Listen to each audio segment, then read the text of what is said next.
Okay, so now we're going to demonstrate installing the LPP port. This is the port used with the low pressure injection system. Dave's mixing our cap seal,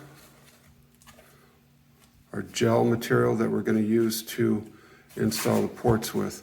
We want to make sure when you mix this, you have a good homogeneous mix, no swirls of white or black, one solid color.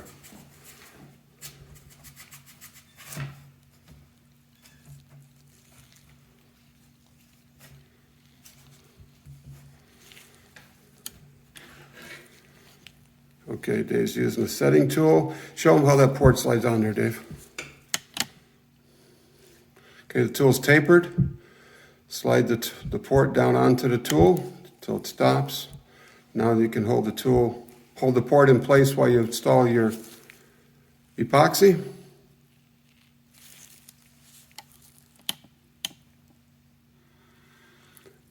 Keep epoxy away from the center of the port. Keep it away from the setting tool. You don't want to clog the port while you're setting it on the crack.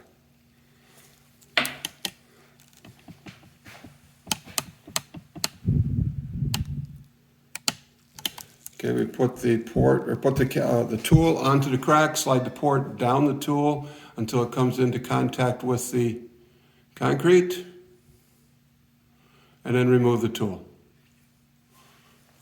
Let's do another one.